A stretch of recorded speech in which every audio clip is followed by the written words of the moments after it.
Bismillahirrahmanirrahim. Assalamualaikum warahmatullahi wabarakatuh. Pada video kali ini kita lanjutkan kembali pembahasan kita terkait dengan Android Studio. Pembahasan sebelumnya kita sudah perkenalkan layar daripada Android Studio. Nah, kali ini kita akan bahas fokus kepada yang namanya layout. Jadi pertama buka dulu folder app, kemudian RIS, lalu layout, dan di dalam layout ini secara default kita telah dibuatkan namanya activity main.xml. Kedepan bisa jadi kita akan membuat beberapa XML tambahan. Nah, di XML layout ini itu digunakan untuk mendesain tampilan daripada aplikasi kita.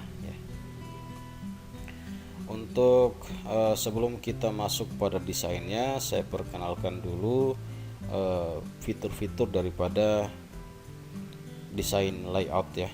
Yang pertama bagian ini terdapat banyak objek ya, objek-objek yang nantinya kita dapat gunakan untuk untuk mendesain fitur-fitur daripada aplikasi Android yang nantinya kita buat. Misalkan kita mau menambahkan gambar menggunakan image view, menambahkan web view, menambahkan video view, dan seterusnya ya. Lalu di bagian sini itu untuk switch ya, switch tampilan. Jadi misalkan seperti ini merupakan tampilan daripada desain. Lalu kalau dipilih blueprint, maka tampilannya dalam bentuk blueprint. Lalu jika ditampilkan desain plus blueprint, maka menampilkan kedua-duanya. Oke, saya kembalikan ke desain. Lalu untuk bagian ini untuk melihat desain kita pada mode portrait maupun landscape. Jadi aplikasi yang sudah kita desain, kita sebelum menjalankannya sebaiknya dilihat dulu previewnya ya, agar supaya memastikan aplikasi yang kita buat itu dapat berjalan tampilannya normal, baik menggunakan mode portrait maupun mode landscape. Lalu di bagian pixel ini juga kita dapat melihat preview daripada aplikasi kita jika berjalan di handphone dengan layar yang berbeda ya. Misalkan layar ini 5 inch, kemudian misalkan kita mau jalankan di layar yang 6 inch, kira-kira tampilannya seperti apa. Atau layar yang 10 inch ya, itu kira-kira tampilan daripada aplikasi kita seperti apa. Lalu banyak lagi pilihan. Saya kembalikan ke 5 inch.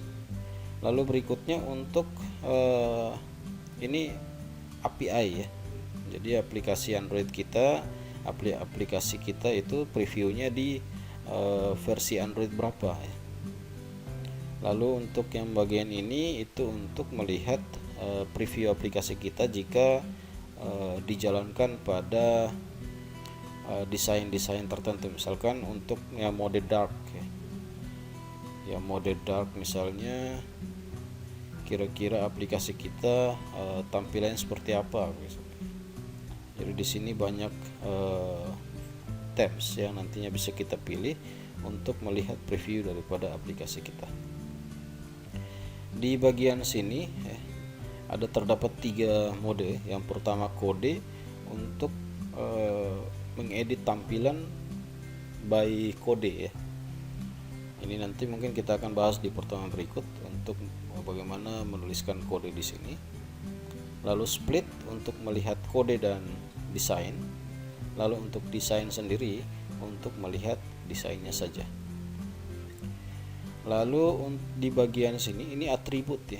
Jadi masing-masing objek nantinya yang kita tambahkan ke dalam sini itu mempunyai atribut ya.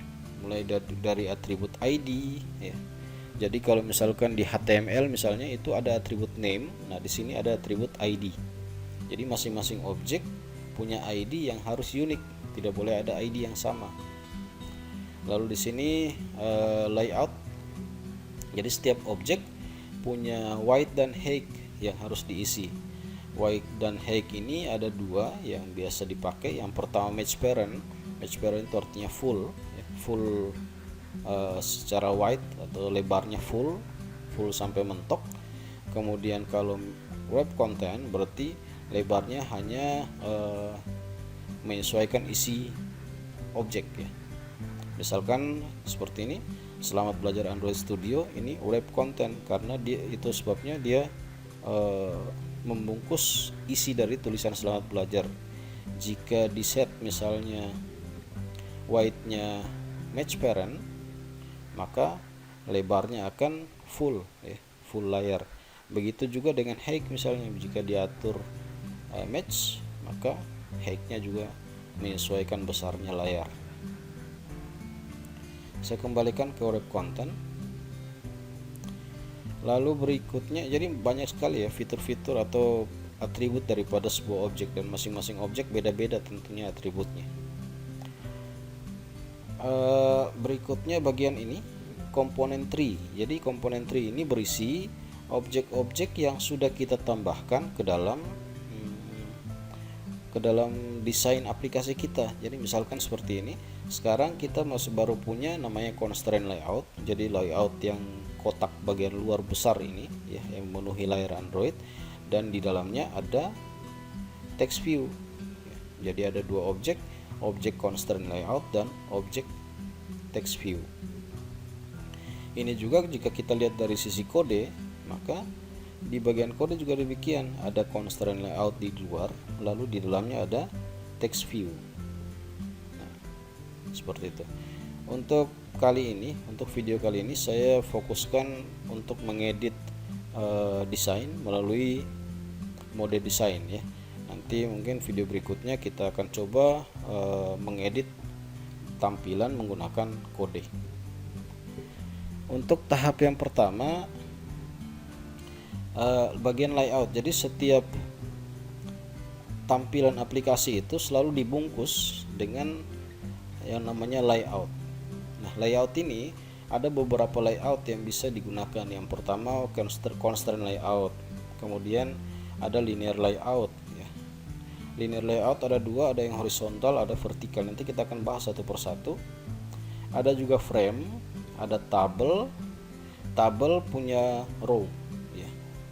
Selain layout ini, ada juga layout relatif, ada juga grid layout ya.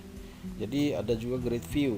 Nah, ini semua nanti kita akan coba bahas satu persatu di pertemuan video berikutnya. Untuk kali ini, secara default Android Studio itu sejak Android Studio versi 3.0 kalau tidak salah, rilisnya sekitar tahun 2017, itu secara default menggunakan layout yang namanya constraint. Dimana jika sebelum ada constraint itu menggunakan relatif. Nah, sejak 2017 itu Android Studio secara default menggunakan constraint. Nah, constraint ini layout yang terbaru ya. Keunggulan dari constraint ini dapat membuat tampilan aplikasi menjadi responsif. Contoh misalnya seperti ini. Di text view misalnya saya tambahkan satu objek. Oke. Setelah ditambahkan seperti ini terlihat seperti rapi-rapi saja ya. Misalkan saya tambahkan lagi satu. Ini jika dilihat sepintas tampilannya tidak berantakan ya. Namun jika dilihat dari misalkan saya rubah mode portrait menjadi landscape, nah, tampilannya menjadi berantakan. Nah, disinilah fungsinya ada constraint layout, agar supaya tampilan nanti di aplikasi kita dapat buat agar supaya responsif terhadap perangkat yang kita gunakan. Misalkan lagi kita pakai pixelnya yang 10, nah, nanti tampilannya jadi berantakan seperti ini. Padahal awalnya kita desain untuk tampilan yang 5 inci misalnya. Agar supaya tidak berantakan, nah, kita lihat di bagian yang belajar Android ini ada pengait ya. Ada 4 sudut, 1, 2, 3, 4. dan itu sudah berwarna biru. Artinya text view yang ini itu sudah di set keterkaitannya, sehingga jika mau diubah ke pixel berapapun, tulisan selamat belajar selalu di tengah, karena posisi yang di set awalnya adalah tengah. Jadi kalau kita lihat di sini, diklik ini, lalu kita lihat di sini ada pengaitnya, ya. Ada 4 sudut. Nah ini kita bisa geser misalnya ke atas seperti ini, maka mau dijalankan ke pixel berapapun, posisinya akan selalu sama, ya. Jadi tidak berantakan. Nah sekarang kita coba untuk set ke tengah, ya. Saya kembalikan ke posisi tengah tadi, seperti itu. Lalu misalkan saya mau supaya posisi text view ini selalu berada di atas posisi belajar Android Studio, ya. Misalkan saya kaitkan ini ke posisi paling atas, lalu ini saya tarik ke posisi sini, ya. Atau saya kaitkan ke posisi bagian ini, lalu posisinya saya atur ini 0 agar supaya sama, lalu ini saya posisikan di tengah. Pengaitnya ini biasa ada juga yang mencoba ilustrasikan seperti karet, ya. Jadi jika kekuatan karet yang ditarik itu kuat misalnya, ya,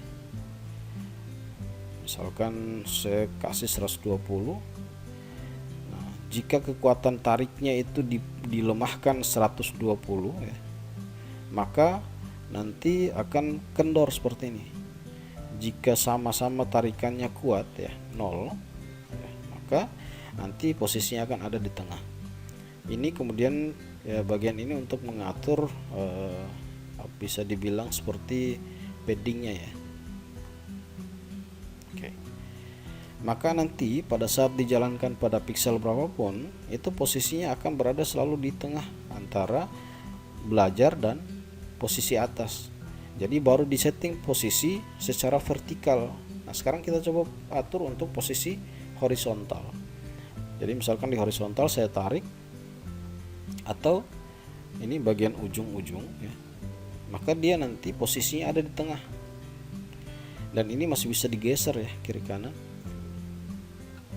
Nah ini jika dijalankan nantinya posisinya selalu di tengah. Ada juga cara yang berikutnya, yaitu dengan mengunci posisinya. Misalkan posisi bagian kanan ini saya kaitkan langsung ke posisi ini juga saya kaitkan di posisi kanannya, posisi kirinya selamat belajar Android Studio. Sehingga jika dikunci, maka posisi teks ini tidak akan bisa digeser melewati posisi daripada penguncinya. Ini juga memungkinkan nantinya mau dijalankan pada mode berapapun, itu posisinya akan relatif tidak akan berpindah posisinya, ya, seperti itu. Bagian ini juga bisa kita set, ya. Misalkan posisi bawah kirinya kita set di sini, misalkan ini tengahnya. Maka mau dijalankan pada mode berapapun, misalnya mode yang handphone kecil, itu tampilannya tidak akan pernah berubah posisinya. Ini selalu mengikuti posisi kiri daripada tulisan selamat belajar Android. Sementara ini akan mengikuti posisi tengahnya. Jadi selalu diambil posisi tengahnya. Seperti itu, ya. Dengan menggunakan constraint layout, maka aplikasi atau desain aplikasi yang kita buat nantinya itu lebih responsif terhadap layar maupun posisi daripada handphone nantinya.